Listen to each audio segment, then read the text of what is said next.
好，大家早晨啊！咁今日咧就去星河去睇睇個單位咁已經係做咗原裝噶啦。咁啲家私逐步入去，咁帶大家去睇睇個單位係點樣嘅情況咁而家去攞車。好，而家咧就行去停車場咁去翻我個車位裏邊攞車。好，今日相對都有啲涼咁就10幾度出邊咁喺個停車場裏邊，咁就出外邊。咁帶大家感受下惠州仲海嘅生活。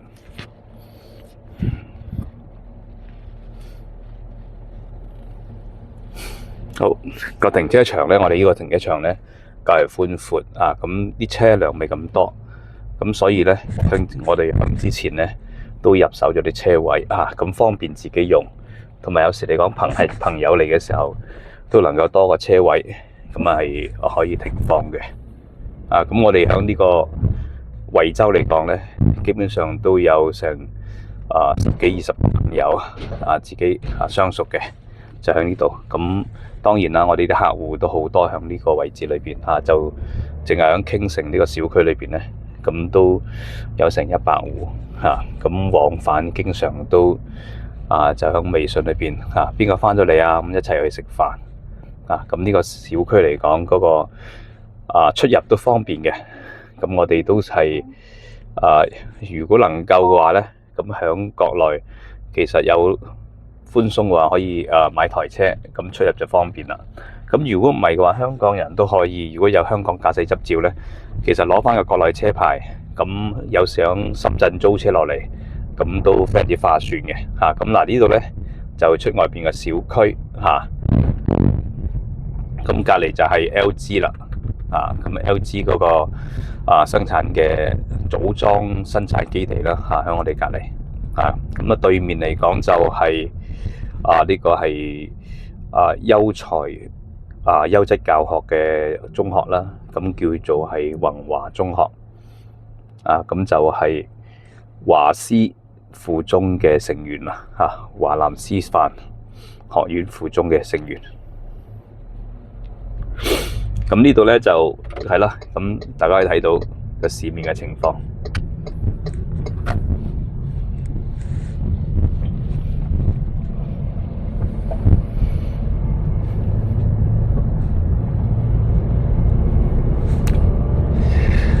而家國內咧出行咧，基本上係以開車為主噶啦，開車為主噶啦。250米。咁你見到街道上邊咧？都會好少行人嘅，因為一般嚟講，以前就用單車代步啦，咁後期嚟講咧，就自從呢個汽車普及之後咧，個個都用私家車，咁所以嚟講係家家戶戶都用私家車。咁一般嚟講，亦都有啲朋友咧就係我哋叫短途咧，就用啲電瓶車大家見到可以或者係送外賣嗰啲電瓶車。市面上見到啲公交啦。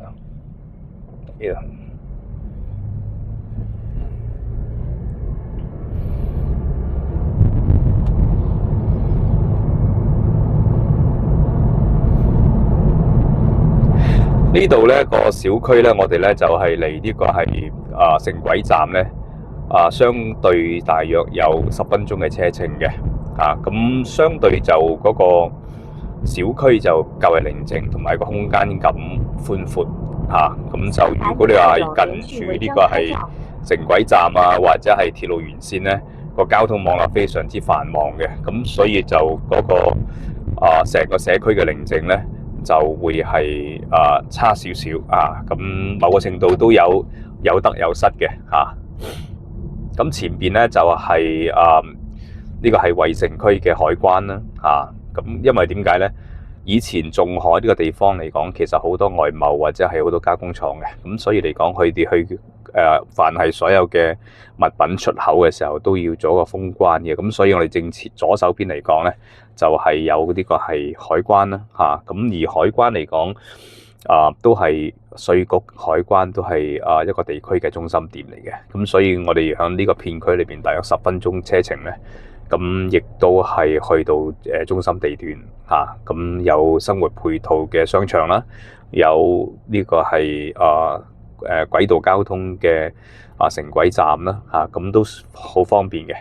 咁呢個成個呢個咁嘅市容嚟講，其實就係我哋叫做係向呢個係仲海啦，或者衛城區一個叫典範嘅啦。咁4線行車兩邊，咁去到主幹道就大約係10線行車。咁呢個係一個大城市嘅我哋叫做係標準嚟嘅。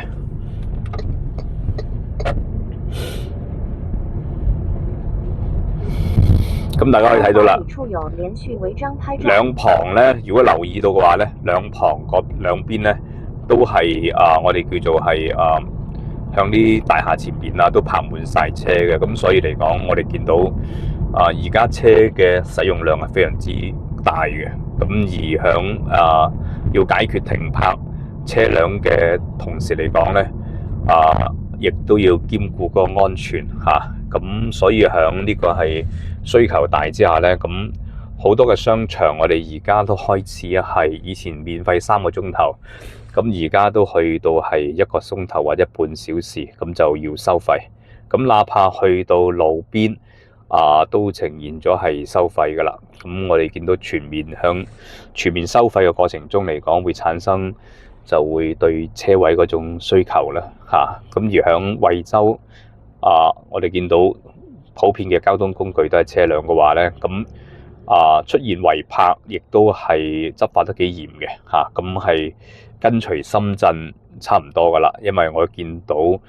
如果有咩地方係違泊嘅話，我見到幾個交警一齊去執法嘅嚇。前邊嚟講呢個就係城軌，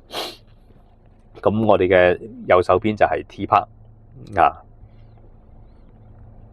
咁呢條城軌咧就係叫做係大灣區大好地鐵點解會咁講咧？咁由呢條城軌咧，響1年前係未通車去到呢個係廣州、佛山之前咧，只係通車係去到東莞嘅啫。咁就係東莞同呢個係惠州嘅往來交通。咁當其時咧，兩邊嘅樓價可能都係3000零4000蚊度嘅啫。咁但係通咗個城軌之後咧，個樓價就係翻咗2倍半嘅，2倍半嘅咁呢個就我哋之前咧同一啲朋友喺呢度買物業嘅時候咧，佢哋講俾我哋知嘅。咁而佢響上年通咗呢個大灣區地鐵之後咧，咁就串通咗啦，廣州、佛山、肇慶。咁響今年咧，更加就係接通埋廣州嘅白雲區同埋清遠咁所以嚟講呢個係我哋叫做係大灣區由東到西嘅主幹道咁呢個咁嘅效應嚟講咧，咁亦都會係造就咗我哋叫做城軌兩旁嘅物業都會有所增值咁特別嚟講呢個片區就係響呢個係下年嚟講咧。咁亦都係會接通呢個係深衛城軌咁向呢個係東莞勒立，就直接就係接駁呢條城軌入去到係惠州。咁去深衛城軌直接去到呢個係深圳接管嘅惠州嘅平潭機場國際機場啦咁所以亦都會帶來咗好多嘅我哋叫做深圳往來嘅人啦。咁而我向呢個方向行呢個方向咧，就話正就去到一個叫做係仲海一個叫生活嘅中心點。咁而我哋第2套房咧就響呢個係星河嘅咁一陣間去睇睇裏邊因為搞咗軟裝咁亦都係家私入咗去，咁睇下而家最新嘅情況同大家去分享下。呢度咧就係嗰個行政中心咁響銀行同埋呢個金融中心即係兩邊噶啦。咁所以而家現代城市嘅規劃咧，其實區分咗一個叫做行政中心同埋一個叫做係生活配套中心咁所以嚟講，我哋見到正前方有高樓嘅地方，嗰度就係我哋叫做係生活配套交通出行嘅最集中嘅地方就係市中心。咁響呢個路口嘅兩旁咧就叫做行政中心咁所以嚟講，成條我哋叫做呢條嘅城軌咧係連通咗落去惠州衛城嘅。咁最先嘅我哋叫做企業啊、人才啊或者資金啊，都會沿住呢條鐵路向入去惠州。咁所以呢個咧就係所有嘅惠州引嚟嘅，我哋叫做係前哨站啦。咁亦都係一個叫做好完善，即係我哋叫發展非常之快嘅地區所以我哋咁着重去研究或者係建議啲朋友向仲海區置業就係咁嘅原因因為佢唔單止係本身當地人嘅就業同埋嘅財富嘅增長，亦都係由東莞同埋深圳引入嚟惠州嗰個源頭咁亦都好多深圳、東莞人亦都係因應呢個效應咧流入惠州嘅。咁佢哋嘅置業步伐係非常之快嘅。咁正前方我哋見到咁多樓宇咧，其實已經係響呢個係2018年、19年咧，其實就大量深圳人係流入呢個仲海地區咁香港人對呢個地區可能唔係咁熟悉，咁所以即係我哋會係即係密切關注先會知道咁如果對呢個地區完全唔關注嘅話咧，其實錯失咗好多機會咁呢個地區嘅樓價都係講緊東莞嘅1/3，深圳嘅1/4，香港嘅1/10咁我哋嘅右手邊我哋見到可口可樂公司咁都係響呢個個總部都響呢個位置裏邊噶啦。呢條叫仲海大道咁仲海一路去到8路咧，就一路咁延伸過去嘅，咁跟住條城軌。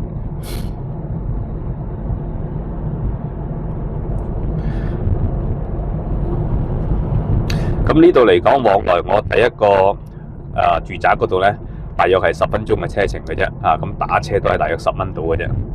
咁前面就係星河，咁我哋去睇睇，大家去睇睇現場今日佢嘅家私入嚟進展點樣咁亦都同大家去分享一個響惠州仲海一種嗰種生活模式第一，我哋就出行，如果有能力嘅，就係即係話係揾部車啦，咁亦都可以各適其適嘅，因為好多時我哋響呢個國內生活咧，其實冇車出行係好唔方便嘅。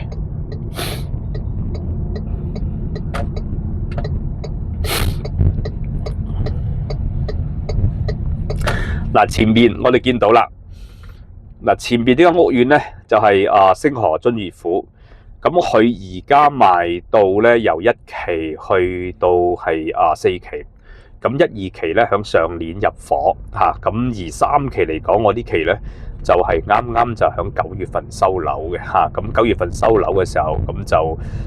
做呢個原裝啦咁另外嚟講就係入家先啦。咁我哋見到呢個屋苑嘅入伙率非常之高1期、2期咧個入伙率去到差唔多成7、8成嘅。咁比起一般嘅樓宇咧，佢要5年至到6年先能夠入晒伙咧，咁已經係快好多噶啦。咁我見到嚟講，我哋嘅鄰居咧，其實左右咧，其實2個月之內咧，其實已經係全部裝晒修上下左右都已經係入伙。咁呢個係超乎咗一般嘅住宅新區嗰種速度嘅，咁所以可以見到呢度咧係非常之剛需嘅咁我哋正前方呢個有個公園啦個中心公園啦，咁遲啲嚟講咧就隔離就會有星河嗰個係Coco Park 響附近嘅。咁兩旁嚟講係街道咁雖然呈現咗一啲我哋叫做違泊啦咁但係都可以睇到呢個區域嚟講咧，嗰個係入伙率嗰方面個人氣都非常之夠嘅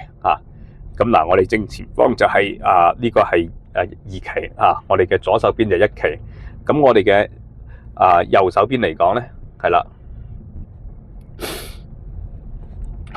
我哋可以睇到啦，呢個係3期。大家都可以睇到喎，兩邊都泊滿晒車喎。咁我3期嚟講咧，可以直接入去停車場，咁亦都可以帶大家入去停車場裏邊感受下星河嘅質量咁呢個係亦都非常之一個好嘅體驗因為我哋都交收咗唔同包括係呢個係惠州啦、廣州啦、佛山啦，唔同屋苑啦咁亦都見證咗唔同嘅質量咁入到嗱呢個停車場，咁咧停車場咧就預先咧就要係做咗登記啦咁就去登記你嘅車牌咁入去。好，咁今日好似停車場好似係做維修，咁呢個咧就係暫時係唔開呢個位置，咁向第二個停車場入。咁我第二個入口入，咁我睇下先啦。第二個入口入，嗱個小區上邊可以帶大家去睇下呢個小區，都非常之方便嘅。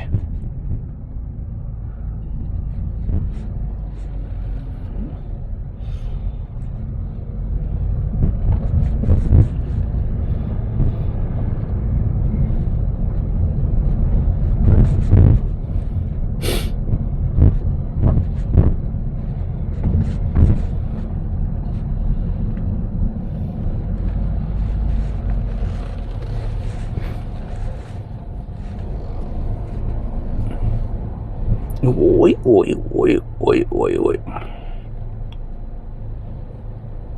是這裡進去嗎？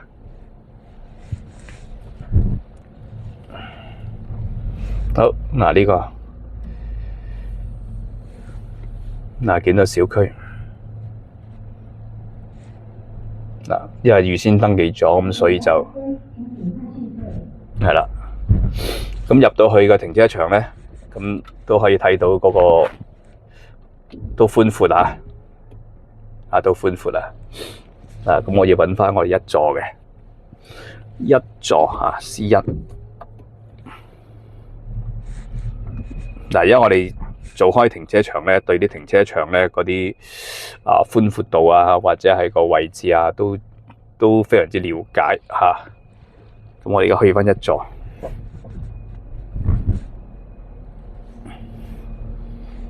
都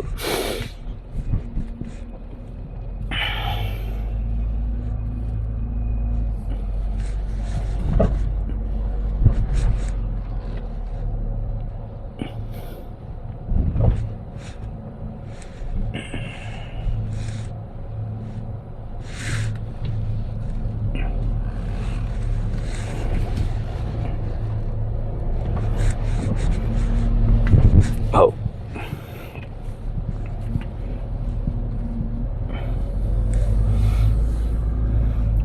因為平時就好方便嘅，響前面嗰個入口入嚟嘅咁我哋可以睇到啦。咁呢度係我哋係一座 C1 座，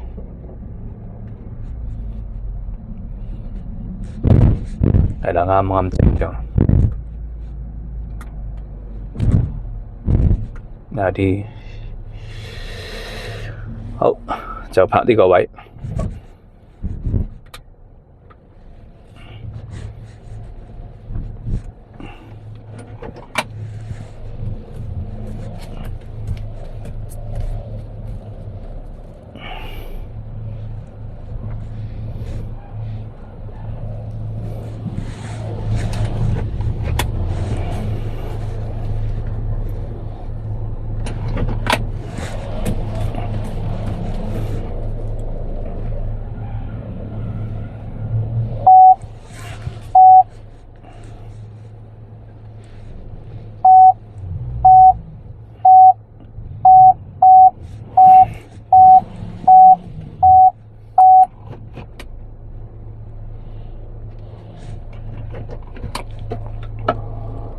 好啦，到咗啦。